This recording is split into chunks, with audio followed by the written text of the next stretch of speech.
afternoon, everyone. Good afternoon. As I said on the first day of session, my top priority this year is to protect Marylanders. We knew this year would be different, and to achieve the goal would mean putting aside what we like to do in favor of what we have to do. No one up here wants to talk about cuts. No one wants to talk about revenues. But responsible governing means having the tough conversations. It means doing what is right, not just what is politically convenient. And over the past several weeks, the governor, the Senate president, and I all come to the table to do just that. The budget we are announcing today reflects our shared democratic values and strikes the right balance to face our fiscal challenges head on. We are making cuts. In fact, our budget includes $500 million in additional cuts to what the governor originally proposed. But as Donald Trump continues his assault on workers, healthcare, and our most vulnerable, we are preserving funding for state employee salaries, cancer research, victims of crime, and DDA. We are raising revenue. We are asking the wealthiest Marylanders to pay their fair share. We are putting our state in line with others like Texas, Washington, D.C., and Ohio by enacting a 3% fee on IT services. And as Donald Trump obsesses over cutting taxes for the top 1%, we are providing tax breaks to low and middle income Marylanders who will struggle the most under his administration. Let's be very clear. Donald Trump doesn't care about us. He doesn't care about Maryland. He doesn't care about the federal workers in Woodlawn, or the teachers in Howard County, or the farmers on the Eastern Shore, or the medical researchers in Montgomery County. He's out there every day disseminating our workforce and wrecking our economy. Donald Trump has shown us his values. Our budget, our democratic budget, which invests in our workplace, in public education, in health care, and in transportation, reflects ours. Thank you. I'll now turn it over to my friend, Senate President Bill Ferguson. Thank you. Thank you very much, Madam Speaker. Thank you, Mr. Governor, Madam Lieutenant Governor, and to the leaders behind me, the chairs of our fiscal committees in the House and the Senate. I'm deeply thankful for their work over these last 70 days. We are announcing today a significant framework for the state budget.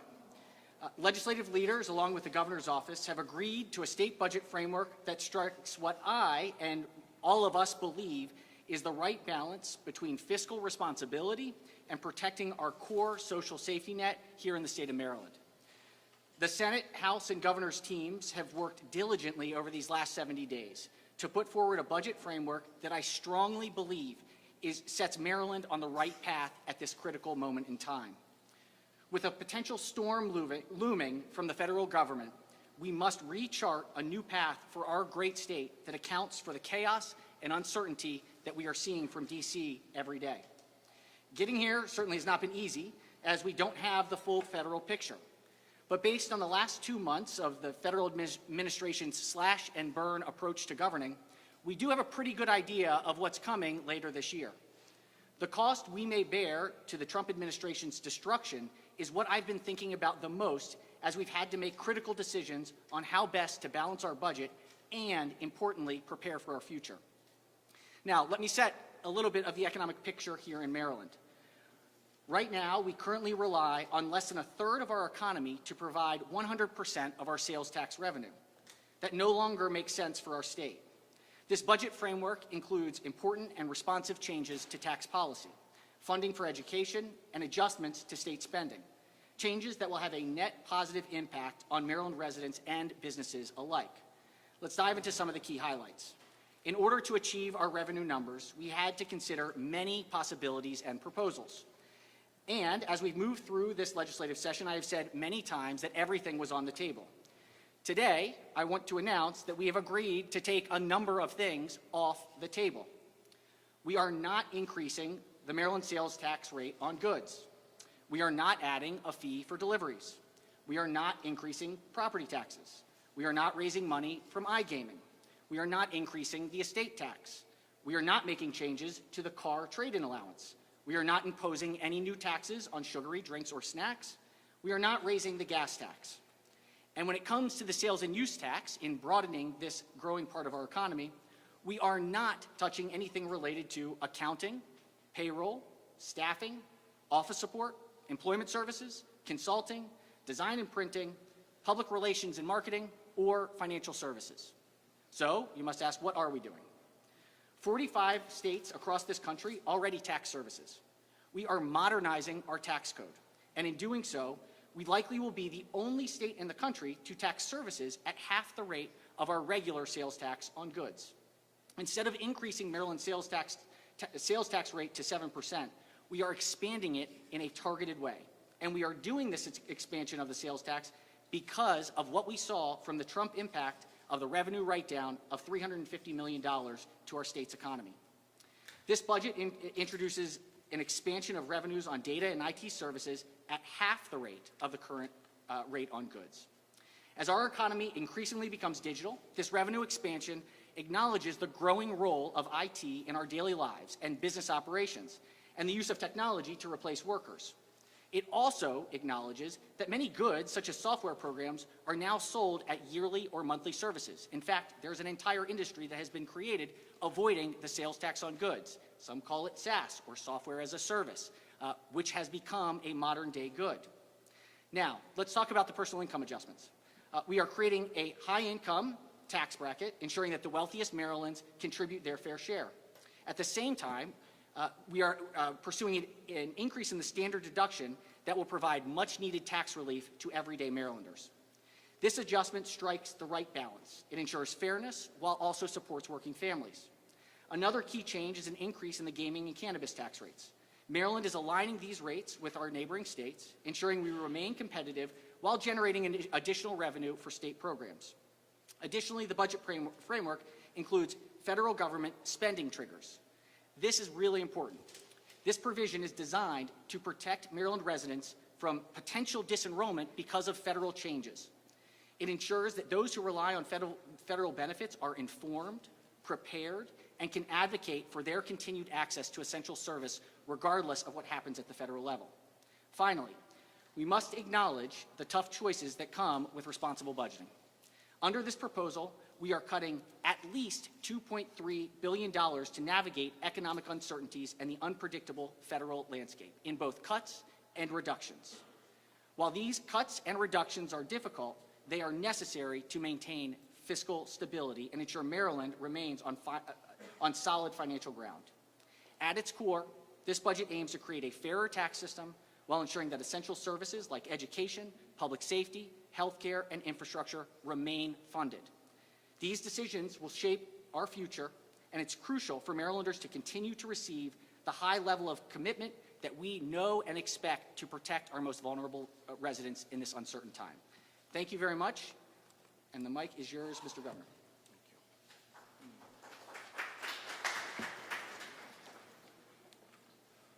Thank you so much, and good afternoon. I am proud to announce that our administration has reached an agreement on a framework for the final budget with the Maryland House of Delegates and the Maryland State Senate. And to fully appreciate the significance of this moment here today, you have to remember the path that got us here in the first place. Because the budget that I introduced on January 15th came 5 days before the inauguration of President Donald Trump. And the thing that we have seen is that the world has fundamentally changed in just the past 8 weeks. According to the credit rating agency Moody, federal cuts pose a greater threat to Maryland than to any other state in the country. And we have seen thousands of federal employees laid off and offices nearly shuttered.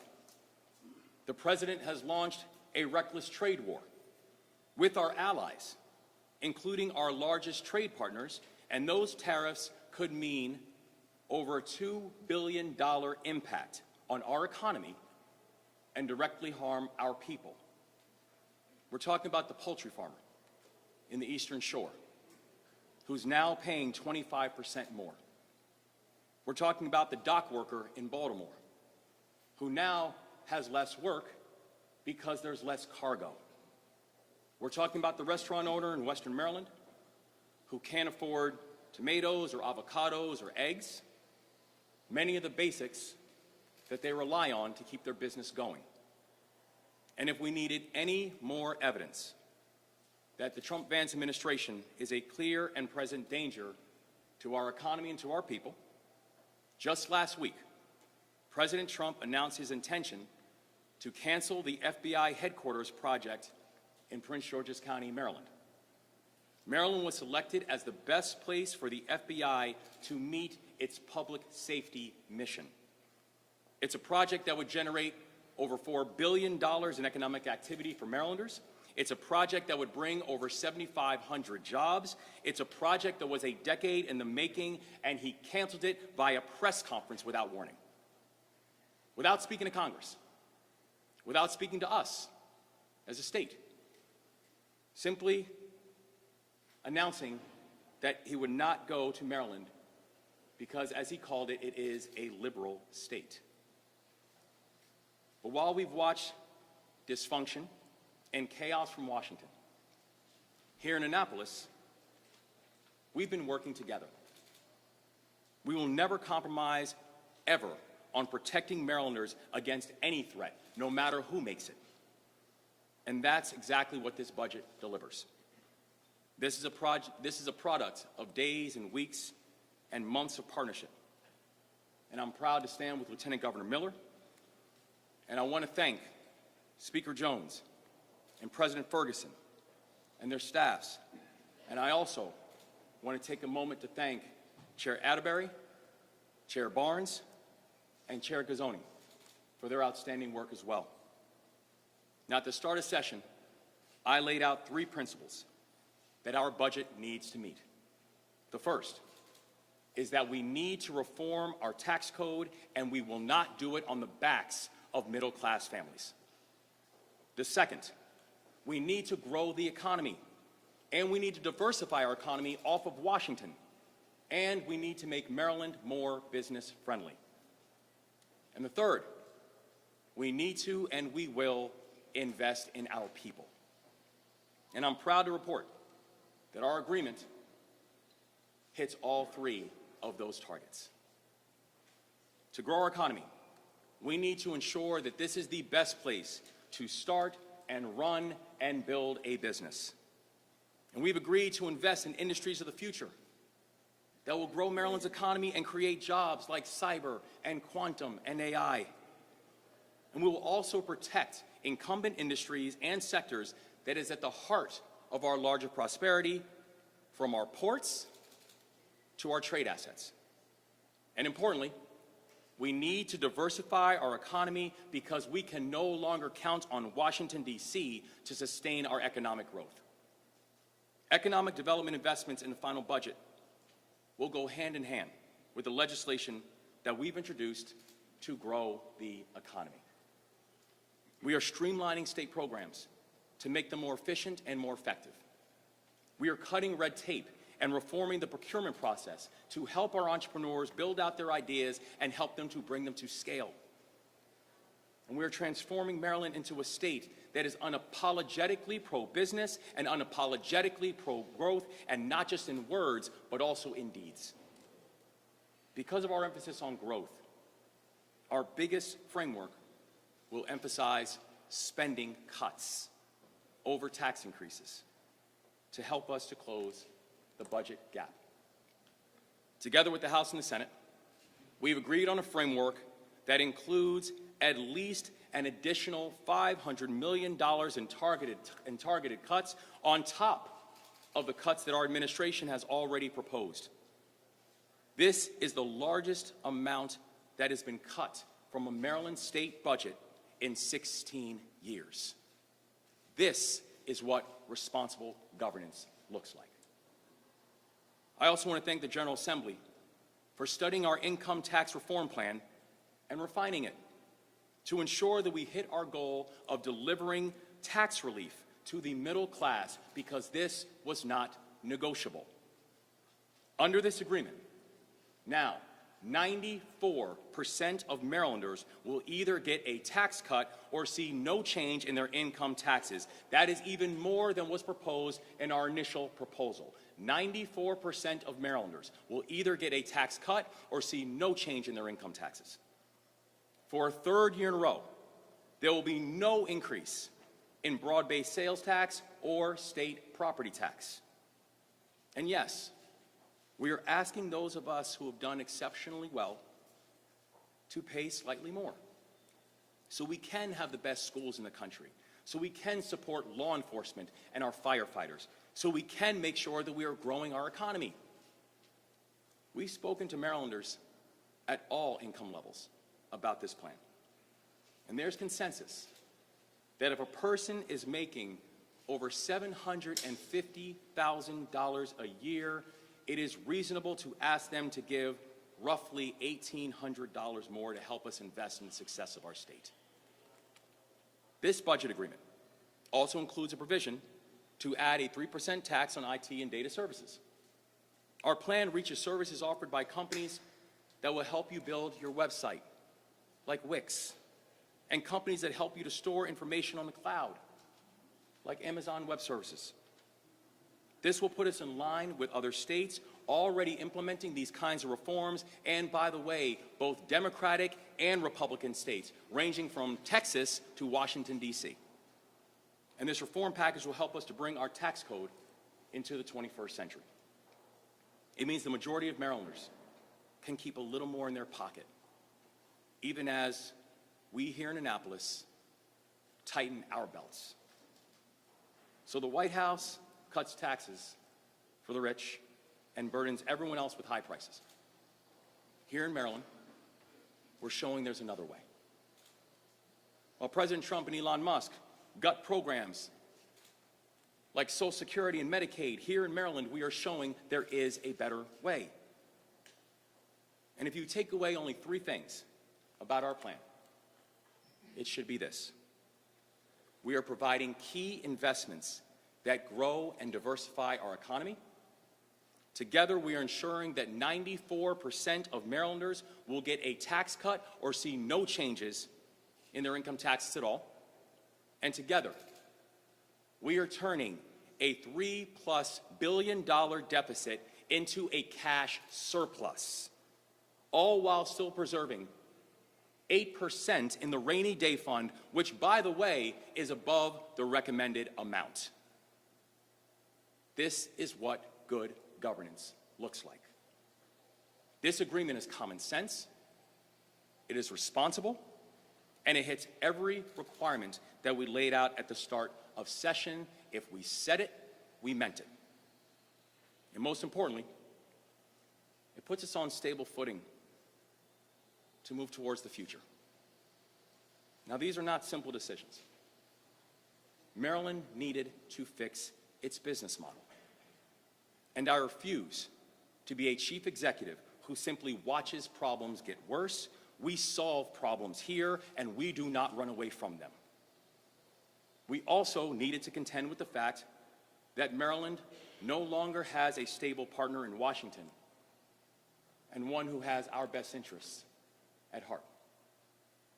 So while there are many opinions about how we ended up in this crisis, let there be no question about who faced this crisis and didn't flinch.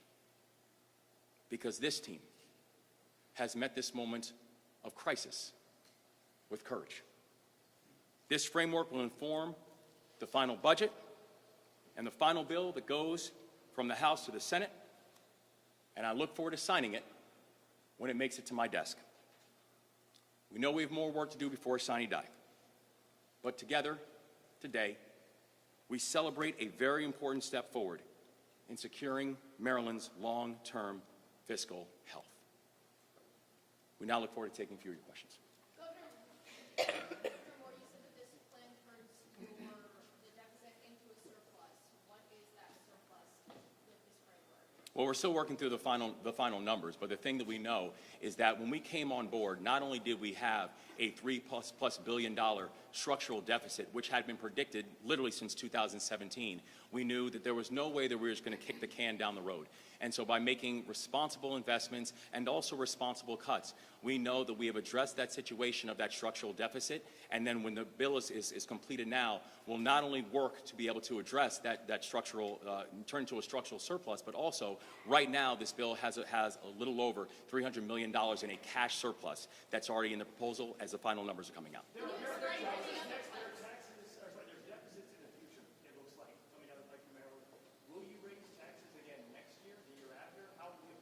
We're always going to make sure we're protecting Marylanders.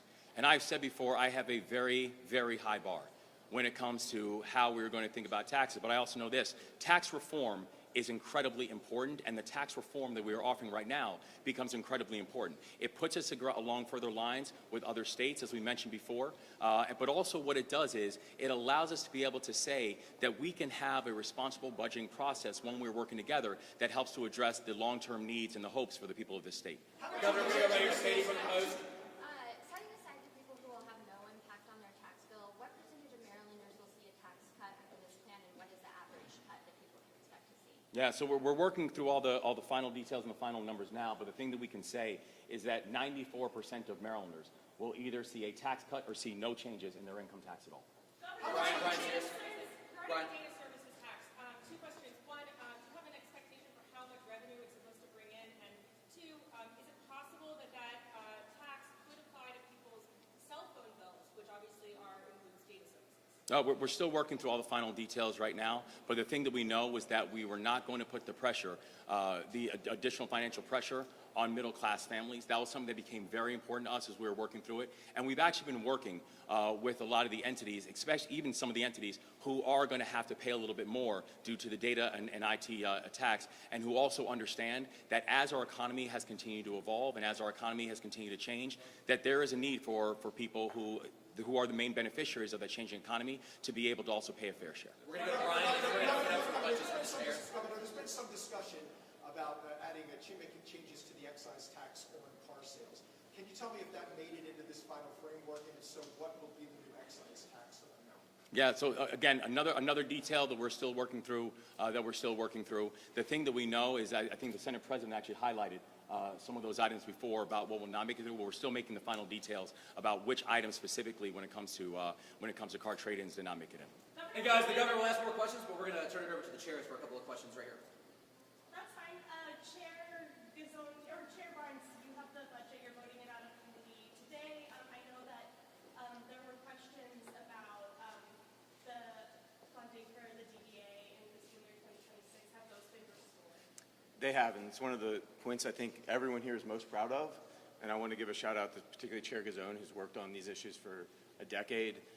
They are restored working hand in hand with the community, the DDA community, and almost $150 million for 26, as well as the 25 restorations that we've already spoke about. Chair, where does the blueprint stand right now? Are the custom community schools and the collaborative time still in? Where are we at? As you probably well know, the blueprint is not part of this budget. It's a separate bill. We're going to continue negotiations on that bill as the days move forward. It's not part of the budget. It's funded for the Is the next 2 capital years. gains tax still a part of the proposal that was initially in the governor's? It is, and we are looking to use the capital gains particularly for important investments in our transportation systems, as well as to help our structural balance. What we do know is that the Trump tax cuts that are focused on billionaires is likely to help those who have done the best. And so this is the right place for Maryland to look to have sustainable investment in our infrastructure and in our budget overall. We're still working through the details of we are keenly focused, every single person up here is keenly focused on doing whatever we can to lower utility bills, and we're leaving the possibility open that we can give immediate relief, and that will be worked out as the bills pass through each chamber. Mr. President, on Tuesday you said that the blueprint was part of the larger budget conversation. If it's not part of this specific bill, where does it fit into this? The budget and tax will be taking it up tomorrow from the Senate's version, but it's an ongoing conversation. We are looking at the long-term financial health of the state, and I feel confident that we're going to be in the right place. Were decisions in this budget, does that impact your future plans? Well, certainly investing the billions of dollars that we will be investing in public education is fundamental and critical, and why we had to balance and do it in a way that was sustainable and did not impact working families. Any questions right here for Chair Atterbury, real quick, guys? Actually, yeah, I'll go with that. I'll mention about the blueprint. Chair Berry, you've been saying that pause is not pause, it's cuts. The word cuts has been used several times during here, and obviously you mentioned about the budget. Throughout what the House has proposed, are you hoping the Senate will come back and do what the House did with the blueprint?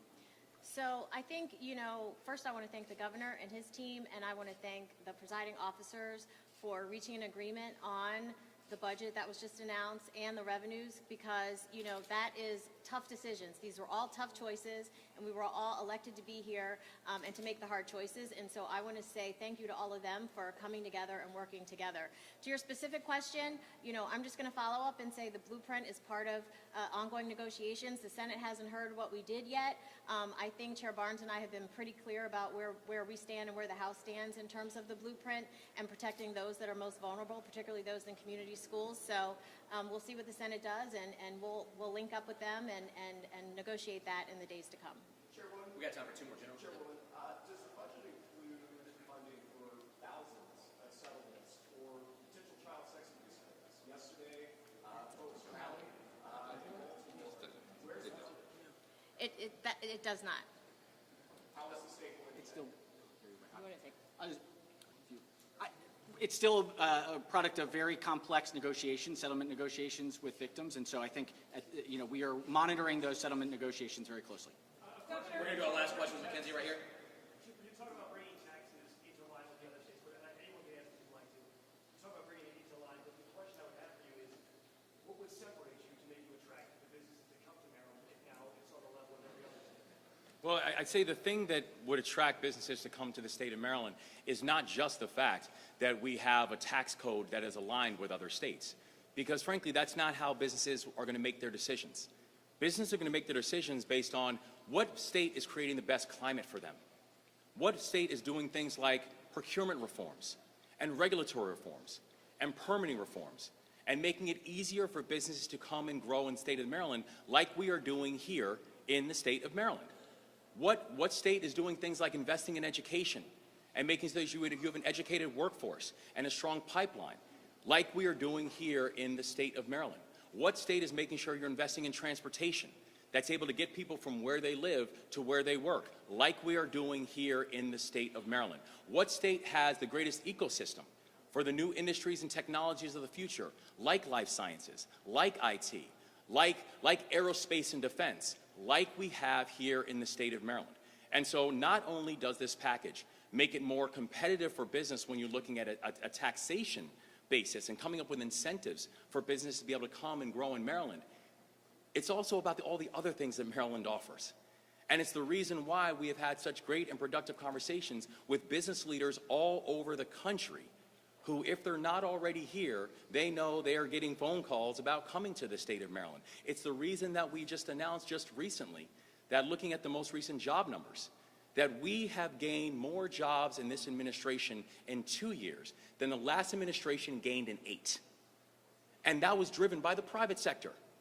So making Maryland more business friendly, making Maryland more economically competitive is not just the fact that this team and this coalition has been able to address things like tax reform, but it is also about are we doing the other things that's making Maryland more economically competitive, because we are unapologetically pro-business and we're unapologetic about the fact that growth is the only way to be able to solve our fiscal challenges, and that's exactly what we're going to do in the state of Maryland. Mackenzie, last question right here. Looking at, obviously you're saying that a lot of things are still part of the negotiations, that this is the framework, but if you are confident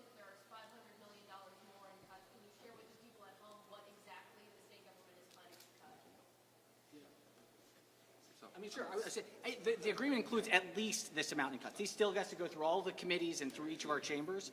And so, these are at least, not 500 million. We can provide, look, I think the best thing to do would be, I know this isn't the end of the discussion. You're going to see in an hour the House's version, and you'll see those cuts. It's a whole list of things. Can you give us an example of one? Vacancy reduction. See it an hour. Vacancy reduction is a great one. All right, guys, thank you all so much. Thanks. Go. Onward.